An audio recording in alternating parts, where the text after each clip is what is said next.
자, 오늘 성경 속 와인 연구를 보겠습니다. 자, 영어로 이제 wine이라는 단어는 여러 가지 의미를 가지고 있어요. 자, 우리나라에서 와인이라고 하면은 주로 포도주를 생각하죠. 하지만은 이제 성경에는 성경뿐만 아니라 와인이란 영어 용어 자체가 한 단어의 여러 뜻을 가지고 있습니다. 자, 그래서 예를 들면 grave라고 했을 때 무덤뿐만 아니라 몸이 가는 곳이 죽어서 몸이 가는 곳은 무덤이고 또 혼이 가는 곳이 음부이듯이 또 man이라고 했을 때 영어 man은 남자란 뜻과 사람이란 뜻이 둘 다 있잖아요. 근데 우리는 문맥에 따라 남자와 여자를 대응해서 말하는 거면 남자라고 해야 되고 하나님께서 사람을 위해 죽으셨다 이렇게 했는데 여기서 남자라고 하면 남자만을 위해서 죽게 되는 거잖아요. 그렇죠? 그러면 그때는 남자가 아니라 사람을 위해서라고 해야 되는 거고 역시 이제 한 단어가 여러 가지 뜻을 포괄하는 경우가 있는데 바로 와인이 이런 뜻을 가지고 있습니다. 근데 안타깝게도 이제 개역 성경이나 개역 개정판을 보면 와인을 대부분 포도주라고 해놨어요. 그래서 포도주라고 했기 때문에 생기는 엄청난 문제들이 많이 있습니다. 그래서 그 부분들에 대해서 어떻게 이것을 각각 문맥에 맞게 나눠서 번역해야 되는 것이고 왜 포도주라고 하면 안 되는지 그런 부분들을 좀 보도록 하겠습니다. 우선 이제 기사에 보면 술을 많이 마시기로 세계적으로 유명한 나라가 우리나라입니다. 우리나라는 술 마시는 문화가 굉장히 많죠. 특히 이 젊은 세대들은 드라마나 영화에서 술 마시는 것이 너무나 많이 나와서 그리고 또 좋은 쪽으로 많이 나와요.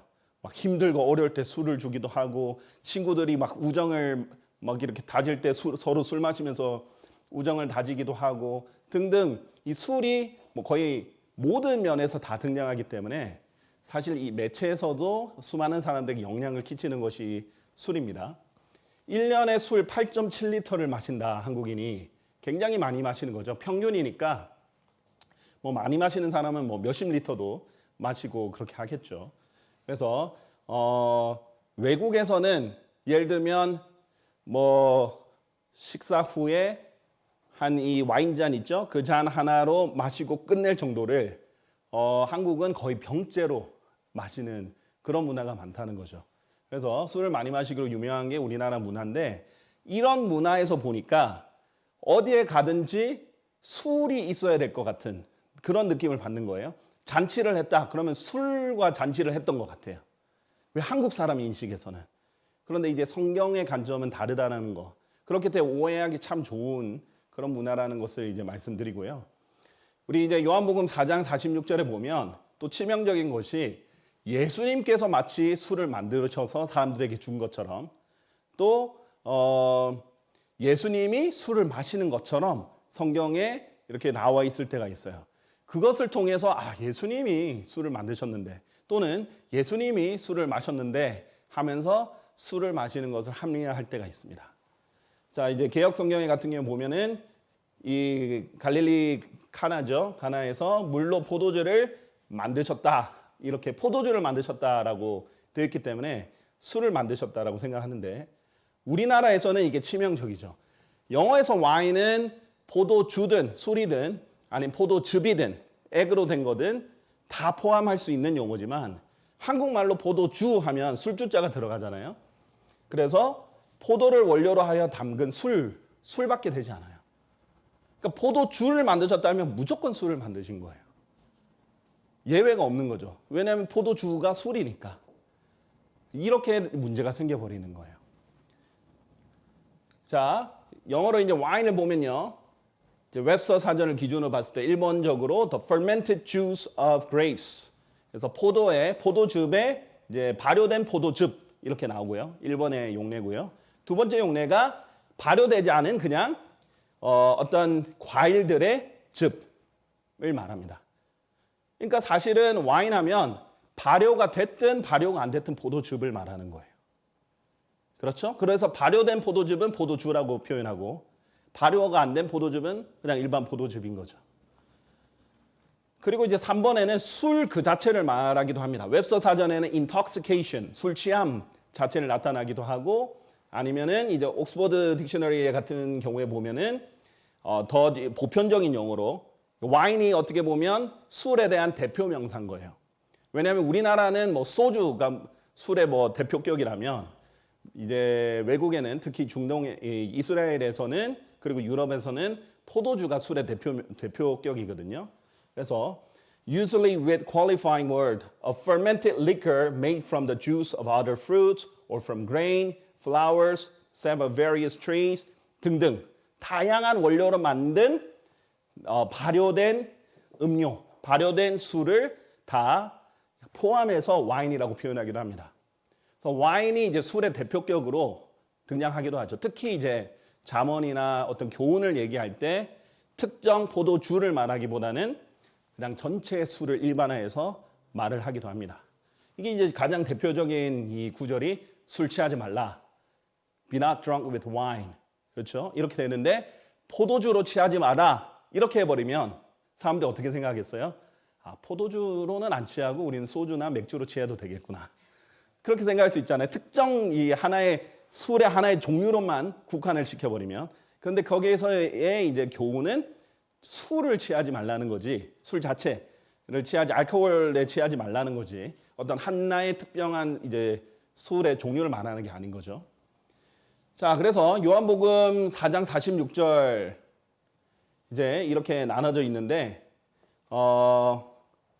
보세요.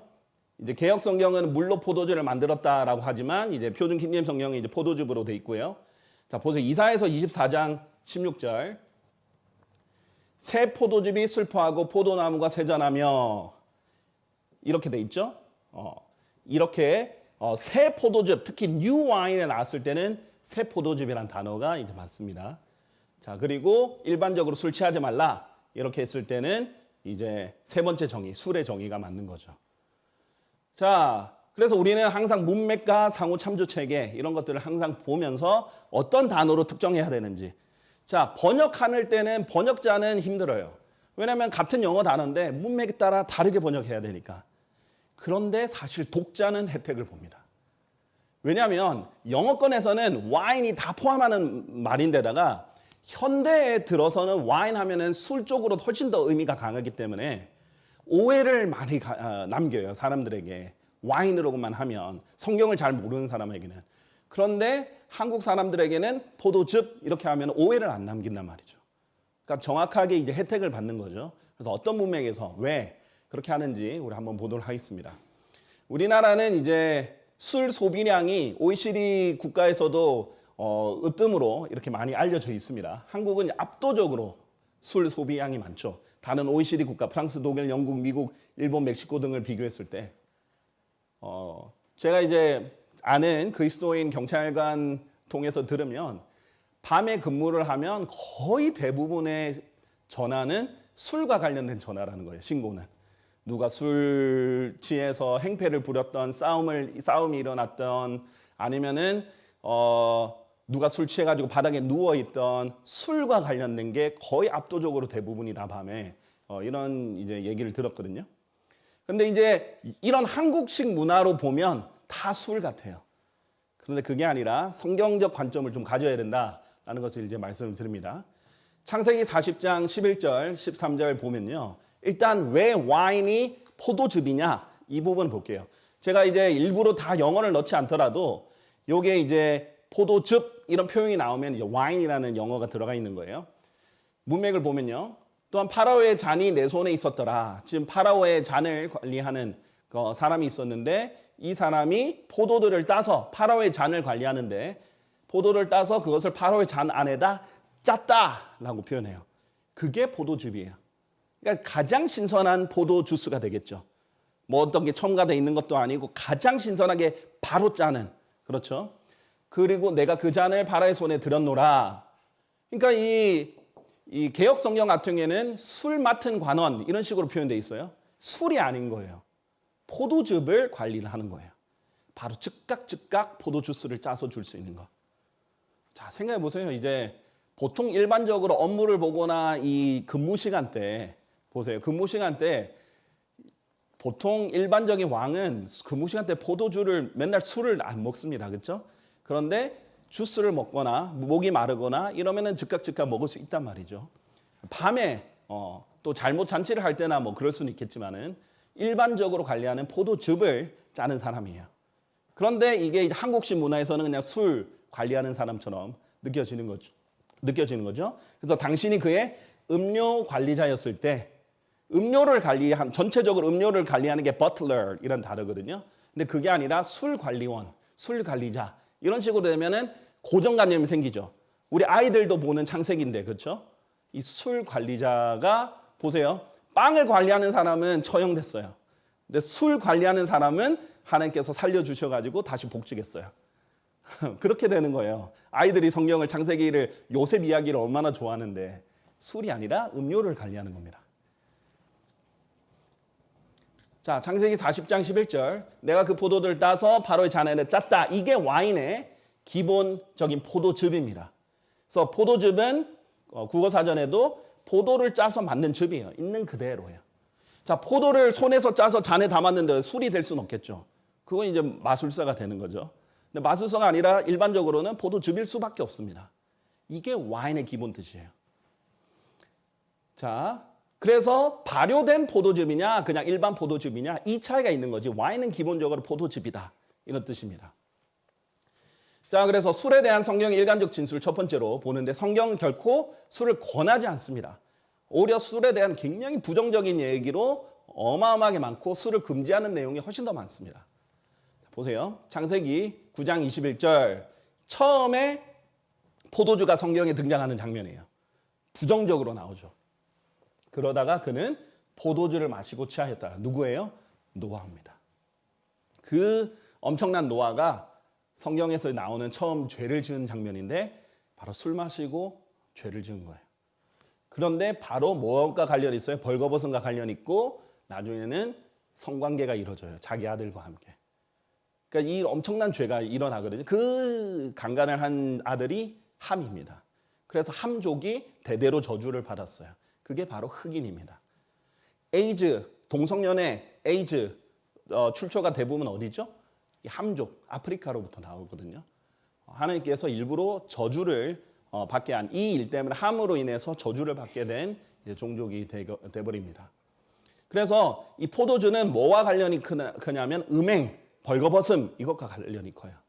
술 마시면 반드시 음행과 연관이 되게 돼 있습니다.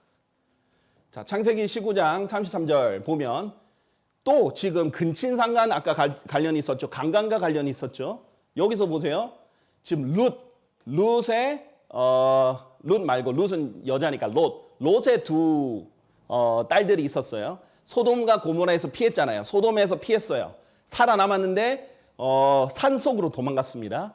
거기에서 그날 밤 이 딸들이 그들의 아버지 롯으로 하여금 포도주를 마시게 하였어요. 술 취하게 하고요. 그런 다음에 마지가 들어가서 그녀의 아버지와 동침하였어요. 그렇게 해서 나온 족속이 모압, 그 다음에 암몬입니다.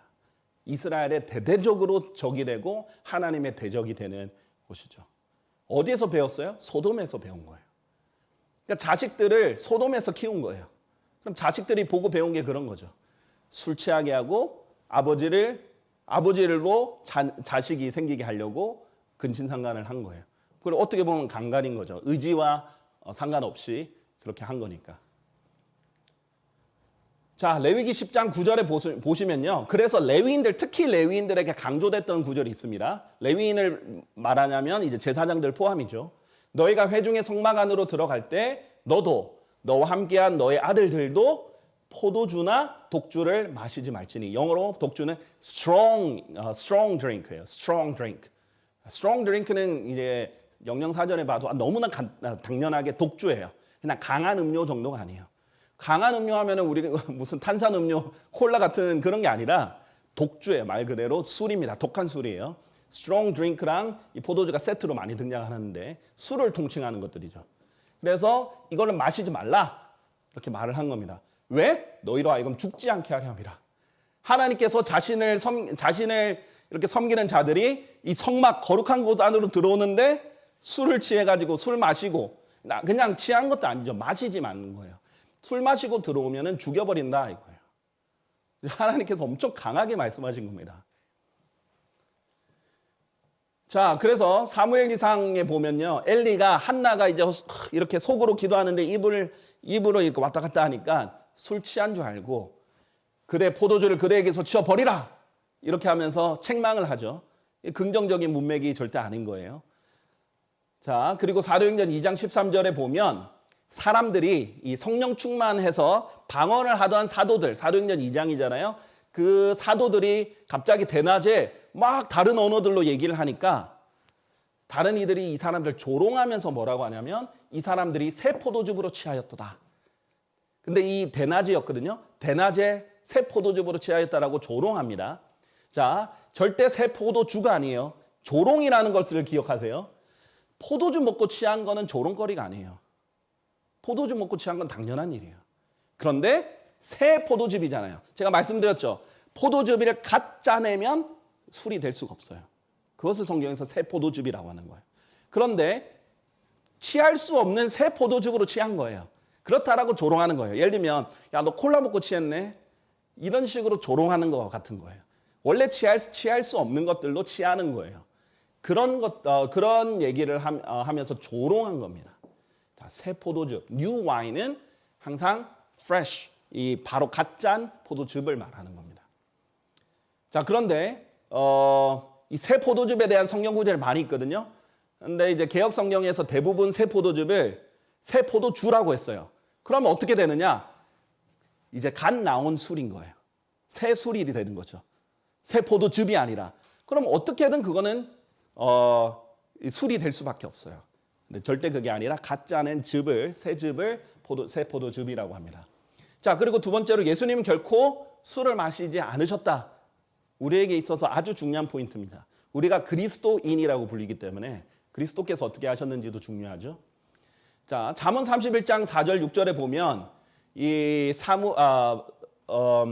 솔로몬의 어머니 밧세바가 솔로몬의 또 다른 이름이 르무엘이거든요. 솔로몬에게 이렇게 말합니다. 술을 마시는 것은 왕들에게 합당하지 않다. 그것은 왕들에게 합당하지 않으니라고 말을 합니다. 강조하는 거죠. 독주도 통치자들에게 합당하지 않으니라라고 얘기를 합니다. 독주도 통치자들에게 합당하지 않다. 독주나 술, 이게 지금 서로 술의 대명사가 되는 거죠. 대표 명사가 되는 거죠. 자, 그래서 통치자들이나 왕들에게는 술이 합당하지 않다.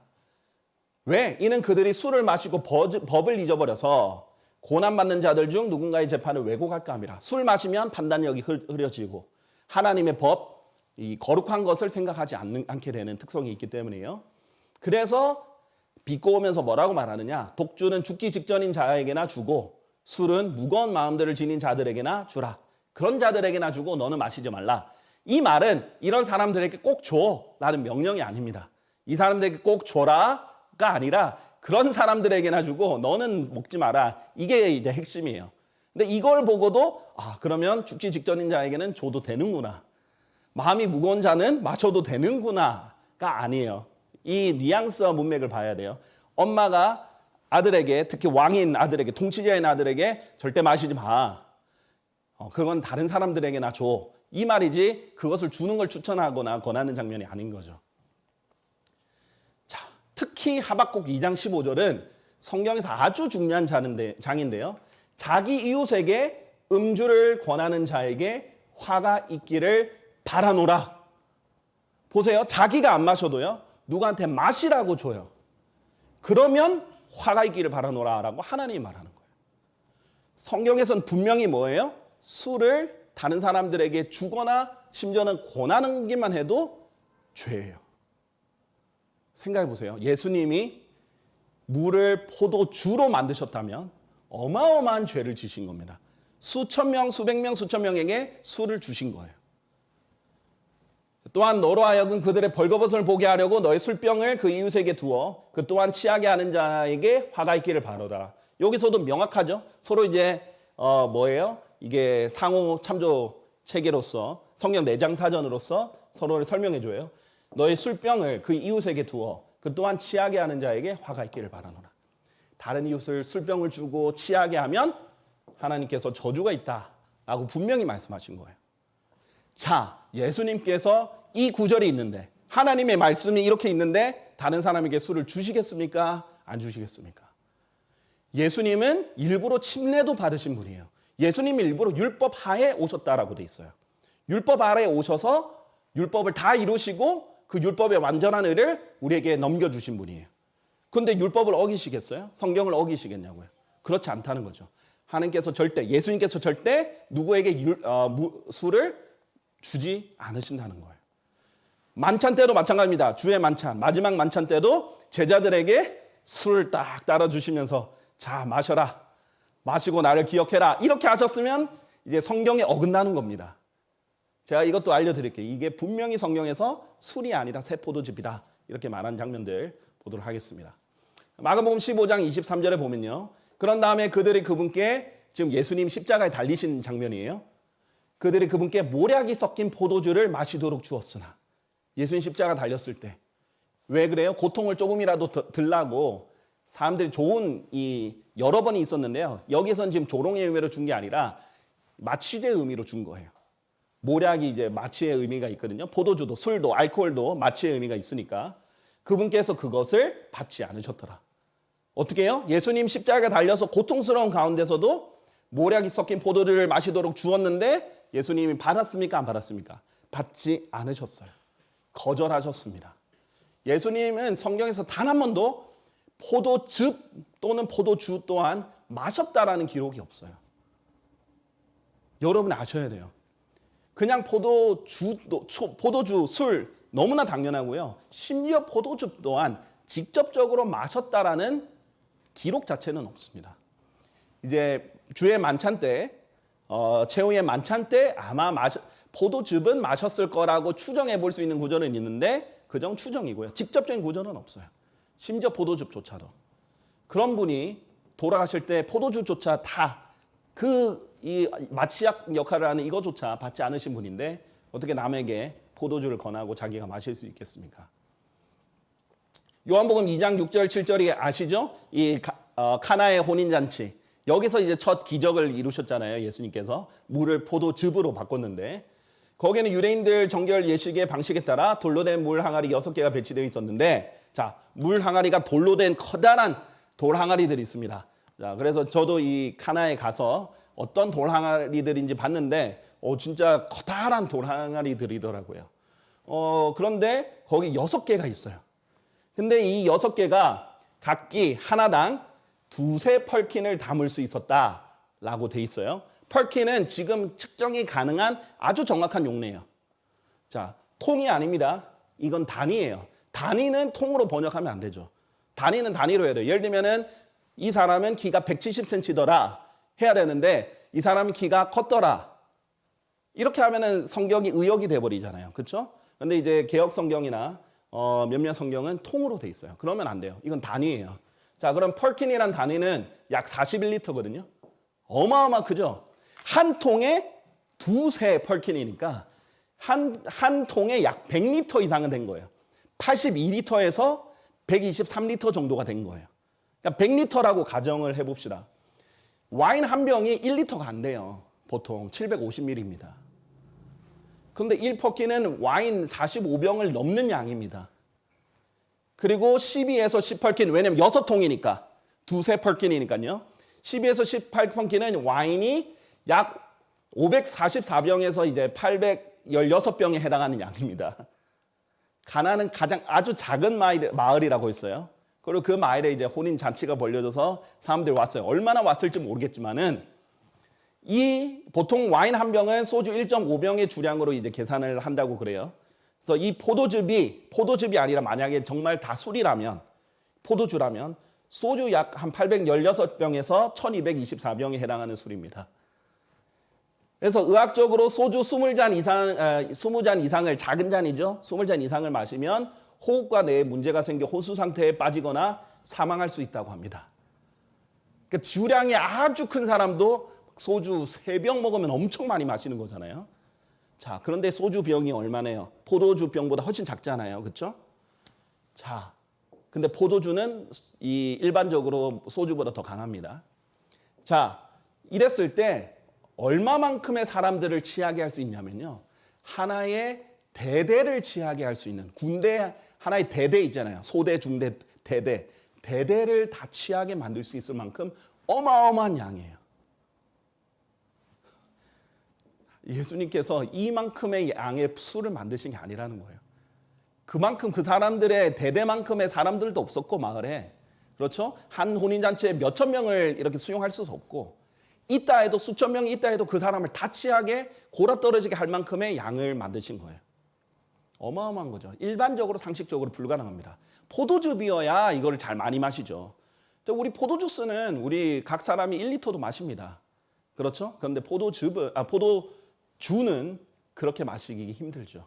그렇기 때문에 특히 양이 너무 명확한 양이 제시되어 있잖아요. 그렇기 때문에 이 동네의 사람 뭐 몇십 명, 많아봤자 몇백 명 되는 사람들한테 줄 수 있는 양이 결코 아니라는 거죠. 하나님께서 낭비하는 것도 싫어하시잖아요. 여러분 아시죠? 5천 명 먹이고 나서 남은 거 다 모으라 하시는 거. 낭비하는 것도 싫어하시는 분입니다.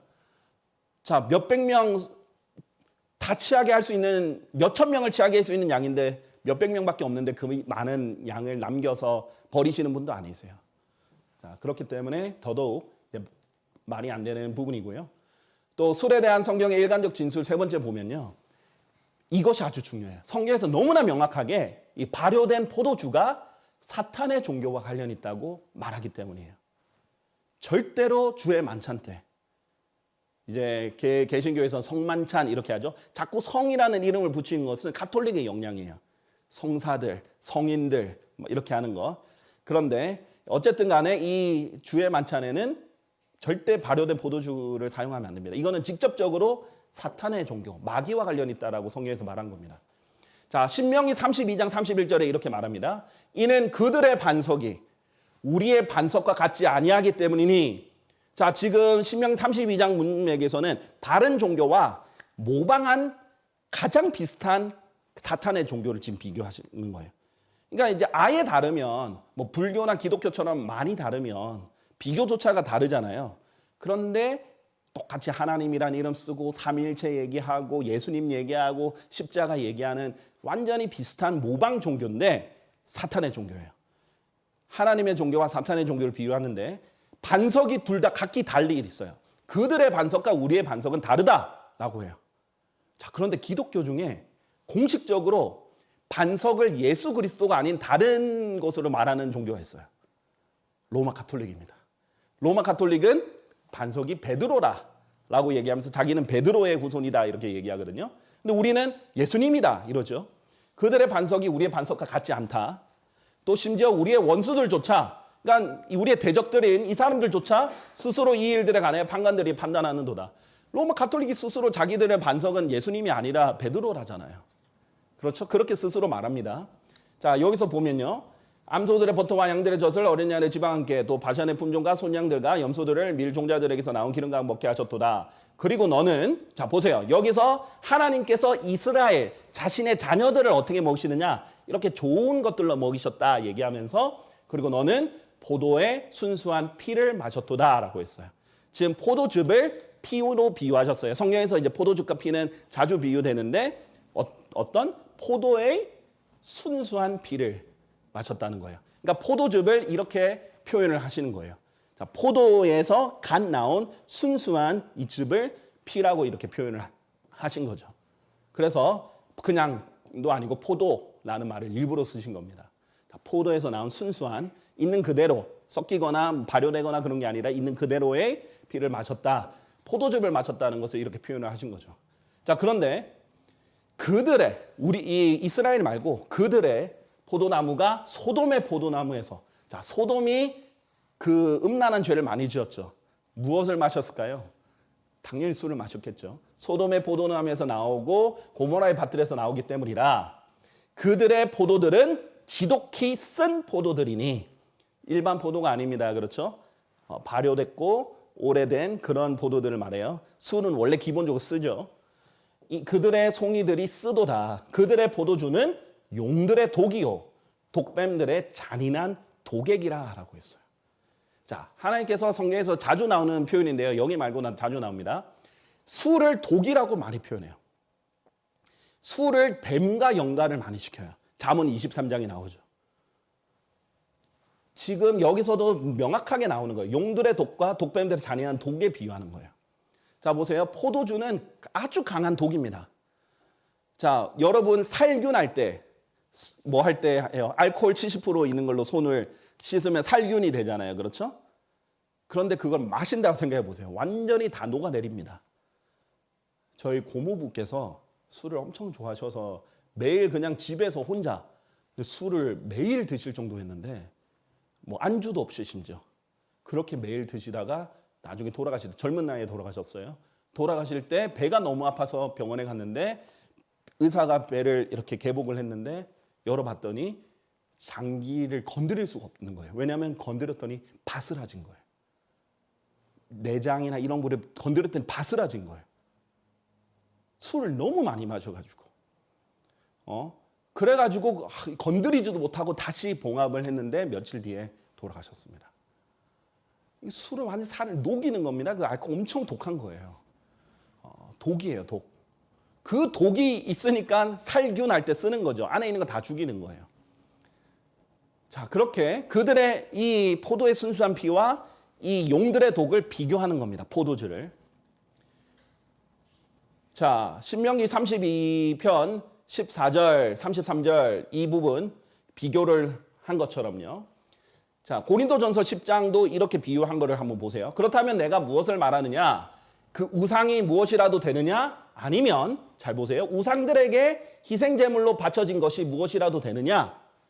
그러나 내가 이같이 말하노니 이방인들이 희생제물로 바치는 것들은 그것들은 마귀들에게 희생제물로 바치는 것이며, 자, 우상들에게 희생제물로 바치고 이방인들이 주로 그렇게 하죠. 그렇게 바치는 건 마귀들에게 하는 건데 하나님께 하는 것이 아니라는 거죠. 그런즉 나는 너희가 마귀들과 교제하는 것을 바라지 아니하노라라고 돼 있어요. 이 당시에 고린도는 우상 숭배가 만연하던 곳입니다. 특히 이제 그리스 로마 신화에 따라서 신들에게 바치죠. 제물을 바치는데 거기서 바치고 나서 그 앞에서 술과 고기를 마시는 거예요. 먹고 마시는 거예요. 그러면 마귀들과 교제한다라는 거예요. 자, 우리가 주의 만찬할 때는 우리 여기 있는 성도들과 하나님과 같이 한 몸이라는 거. 우리가 예수 그리스도 안에 한 몸이라는 걸 하고 교제 차원에서 하는 거거든요. 마귀들 앞에서 하면 마귀들과 교제한다는 거예요. 자, 그런데 보세요. 너희는 자, 우리가 하나님께 하는 주의 만찬을 지금 얘기하는 문맥인데 주의 잔과 더불어 마귀들의 잔을 마실 수 없느니라. 주의 잔과 마귀들의 잔을 함께 마실 수 없다. 이 말이에요. 마귀들의 잔은 뭐예요? 우상들에게 바쳐진 그 포도주예요. 주의 잔은 뭐예요? 우리가 예수 그리스도를 기념하기 위해서 먹는 포도즙입니다. 이 두 개가 다르다는 거예요. 우리는 이거를 더불어 마실 수 없다. 너희가 주의 식탁에 동참자들이 됨과 우리 주의 만찬하면 주의 식탁에 동참자들이 되죠. 더불어 마귀들의 식탁에 동참자들이 될 수 없느니라. 그런데 우상들에게 바친 것들은 마귀들의 식탁에 동참하는 게 되는 거예요. 자, 한국도 그렇고 외국도 그렇고 우상을 섬기면 특징이 뭐예요? 술을 부어요. 우리 제사상 이렇게 하면은 조상들에게 술을 따라주고 그렇게 하죠. 그러니까 그렇게 관념이 있는 사람이 특히 개혁 성경은 또 제사라는 말을 쓰잖아요. 제물이 아니라. 그러니까 이 제사가 연결이 된 거예요. 그래서 당연히 술로 하는 줄 아는 거예요. 그 문화가 녹여들어서 개혁 성경과 개혁 개정을 통해 오랫동안 지속된 겁니다. 아닙니다. 주의 잔과 마귀의 잔은 달라요. 이 순수한 포도즙과 발효된 독, 이것은 다릅니다. 이방인들이 그렇게 했다는 겁니다. 자, 그리고 그리스도인들이 술을 마시지 않는 이유를 본격적으로 이제 마무리하고 마치도록 하겠습니다. 자, 예수님께서 포도주를 죽을 때까지 그 고통을 제할 수 있는 마취제 역할을 하는 것조차도 거부하셨다는 것이 우리의 본이고요. 왜냐하면 우리가 그리스도인으로서 그리스도께서 보이신 본을 따라야 되고요. 베드로전서 2장 9절은 너희는 선택받은 세대요 왕가의 제사장단이다라고 했어요. 자, 우리가 지금은 왕가의 제사장단으로서 영적인 제사장으로 영적인 하나님 제물을 드리는 사람이에요. 찬양도 영적인 제물이죠. 우리는 이제 물리적인 동물을 잡아서 하나님께 드리진 않습니다. 찬양, 감사, 헌물 이런 것들이 다 영적인 제물들이죠. 그런데 왕가의 제사장단이라고 했어요. 자, 성경에서 보면은 우리가 계시록에 보면 왕들이 될 거다라고 했어요. 우리가 이제 하나님께 속해 있기 때문에 왕가의 제사장단이고 현재는 예수님과 함께 오면 진짜 왕들이 될 거예요. 근데 성경에서 뭐라고 해요? 술은 왕에게 어울리지 않는다. 적합하지 않고 합당하지 않다. 마시지 마라. 또 제사장에게 뭐라고 했습니까? 제가 아까 레위인 보여드렸죠. 레위인은 술을 절대 마시면 안 돼요. 죽는다 그러셨어요. 하나님께서. 자, 우리에게 하나님께서 제사장과 믿는 모든 사람이 제사장이 되죠. 제사장과 왕이라는 직위를 주셨어요. 이 신약 시대에. 우리가 사제 밑에 있는 게 아니에요. 믿는 모든 사람이 제사장들이에요. 그런데 우리가 왜 술을 마셔야 돼요? 성경적으로. 그렇죠? 자, 그다음에 고린도전서 6장 9절에서 10절 보세요. 불의한 자들은 하나님의 왕국을 상속받지 못하리라 하면서 이렇게 말합니다. 죄들을 쭉 나열해요. 육신적인 죄들. 음행, 우상숭배, 간음 뭐 등등이 있는데 그중에 뭐예요? 술주정뱅이들. 그러니까 하나님께서 죄라고 한 거에 술주정뱅이가 있는 거예요. 또 디모데후서 2장 여기서 에베소서 5장 18절에도 술 취하지 말라 오직 성령으로 충만하라 이렇게 돼 있어요. 그러니까 그리스도인에게 준 구절들을 보세요. 지금 이렇게 육신적인 죄의 목록에 하나님의 왕국 상속받지 못하는 목록에 술주정뱅이가 있는데 왜 우리가 굳이 술을 가까이 하겠습니까? 그 다음에 우리가 하나님과 함께 같이 견뎌서 통치를 해야 되는 왕으로서 마실 수 없다는 것이고요. 하나님께서 분명히 이것을 분리를 하셨어요. 서로 반대되는 것을 얘기했어요. 술 취하지 말고 성령으로 충만하라. 자, 이걸 가지고 술 취하지만 않으면 되고 먹어도 된다. 이렇게 말하는 건 아까 앞에 있었던 수많은 구절들을 무시하는 겁니다. 특히 잠언 23장. 제가 오늘 인용을 했었어야 했는데 잠언 23장 한번 잘 보십시오. 성경에서는 술을 쳐다보지도 말라.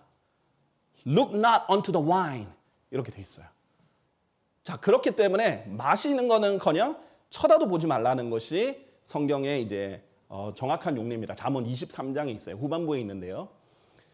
자, 에베소서 5장 11절. 그리고 뭐라고 하냐면 열매 없는 어두움의 일들에 전혀 함께하지 말고 그보다는 오히려 그것들을 책망하라 했거든요. 열매 없는 어둠의 일들. 그걸 책망하라라고 했죠.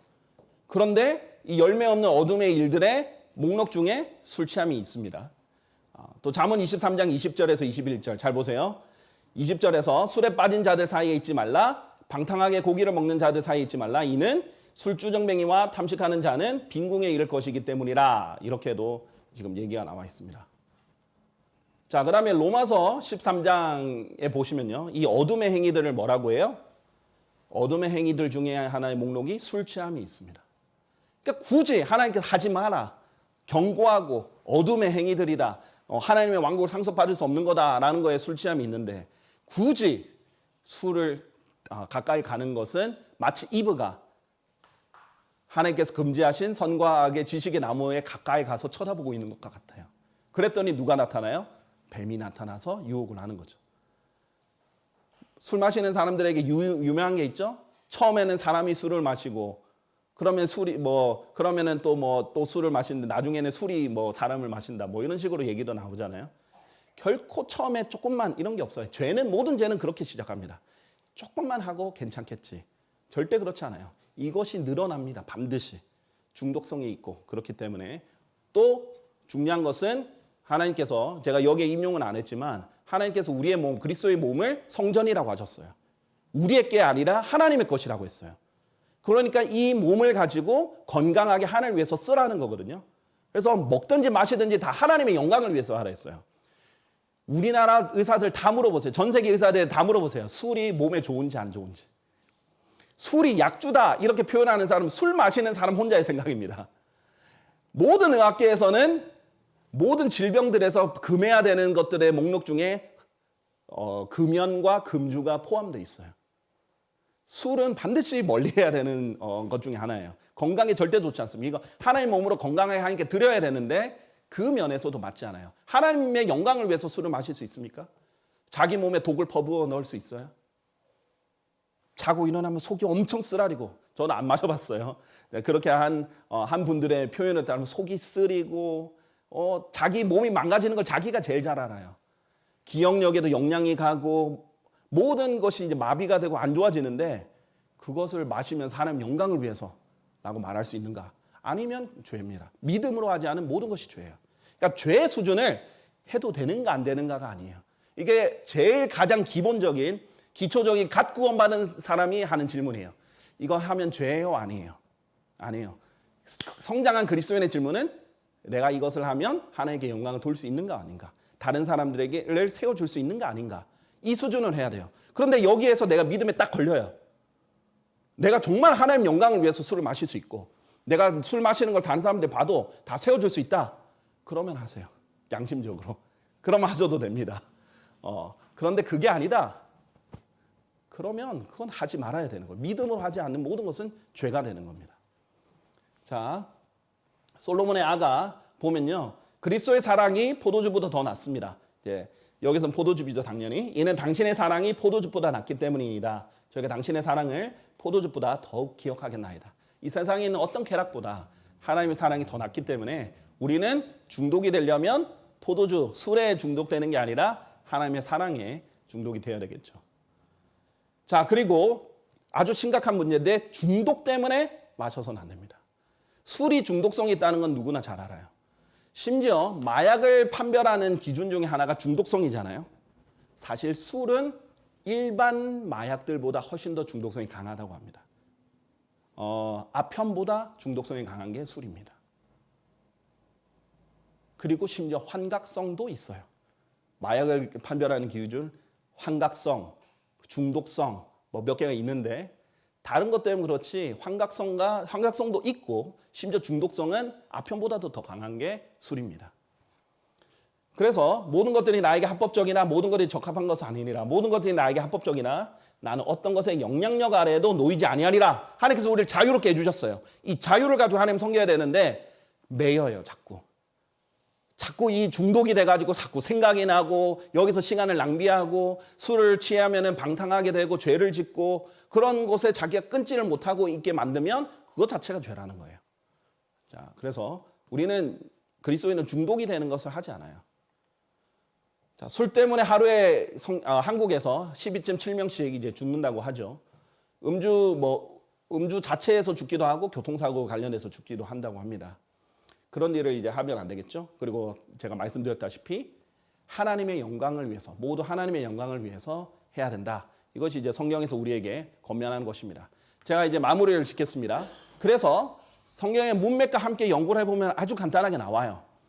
자, 보세요. 3번부터 제가 거슬러 올라갈게요. 모든 알코올성 음료를 다 포괄해서 이게 교훈적으로 술 취하지 말라 이렇게 할 때는 이제 술이라고 번역할 수 있고요. 뭐 술은 쳐다도 보지 말라 이렇게 할 때 왜냐하면 포도주를 쳐다보지 말라 그러면 포도주만 안 보면 되고 맥주는 봐도 되구나 이렇게 하는 거 말고 일반적으로 포괄할 때는 술이고요. 그 다음에 명확한 하나의 이제 진짜 포도주를 마셨다 이런 표현으로 할 때는 취하거나 발효된 포도즙이 명확한 문맥이 있어요. 아까 전 노아가 마셔서 취했죠. 그런 문맥들 명확한 문맥은 포도주입니다. 그리고 아까 뭐 용의 독 이런 것과 관련이 있죠. 포도주로 하면 돼요.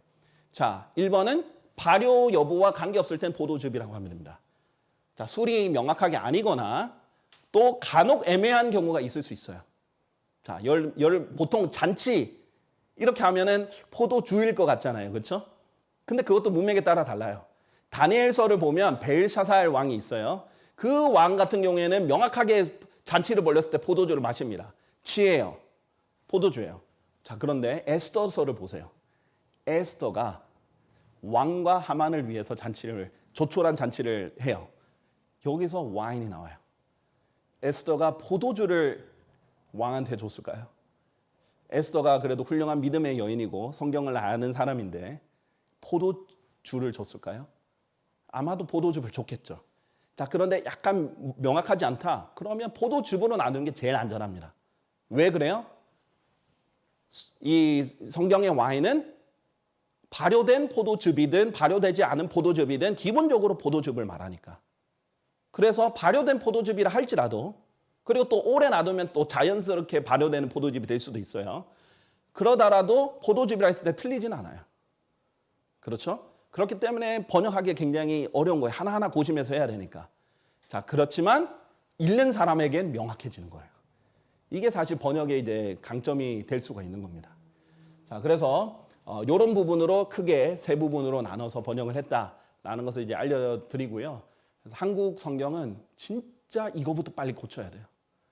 제가 너무 안타까운 건 뭐냐면 뭐 로마 가톨릭은 너무 당연하고 성당 다니는 사람들 청년부들 모이면 술 마셔요.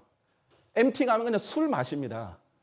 제가 깜짝 놀란 게 제가 그때는 제가 젊을 때 10대 때는 이제 미국에서 18, 19이니까 성인은 됐어요. 근데 그때는 가톨릭과 개신교의 차이를 잘 몰라가지고 친구가 이제 가톨릭 성당에서 뭐 수련회나 뭐 캠프 같은 게 있다 해서 갔는데 묵주기도 같은 걸 막 하고 나서는 갑자기 술을 가져와서 술 파티를 하더라고요. 너무나 당연해요, 거기서는. 왜냐하면 신부들도 아예 거기서 이제 미사라고 하죠. 미사를 포도주로 하는 데다가 남은 거는 그리스도의 피라고 해가지고 진짜 그리스도의 피가 아닌데 절대 버리지 않습니다. 다 마셔요. 그렇기 때문에 큰 성당이면 큰 성당일수록 남은 포도주는 다 사제들이 마십니다. 주중에 고주망태가 돼 있는 사제들 엄청나게 볼 수 있어요. 자, 그런데 중요한 건 개신교들도 그렇게 따른다는 거예요. 개신교도들도 성만찬 한다고 하면서 포도주를 쓴다든지 사람들끼리 있는데 술 마셔도 돼 괜찮아 하고 한다든지 그렇게 해서 그 영향이 빠져버립니다. 술에 의해서 성경에 많은 사람들이 점령당했어요. 노아도 술에 점령당했습니다. 수많은 죄가 성경에서 술과 관련해서 이루어졌어요. 하나님께서 그걸 심지어 마귀의 잔이라고 하셨습니다. 성경이 포도주라고 해버리면 이 사람들은 진짜 이게 맞는 줄 알고 포도주를 마실 거예요. 그러니까 성경부터 일단 이거는 시급히 포도주로 꼭 바꿔야 됩니다. 그래서 이 부분 여러분께 알려드리면서 오늘 여기까지 하겠습니다. 감사합니다.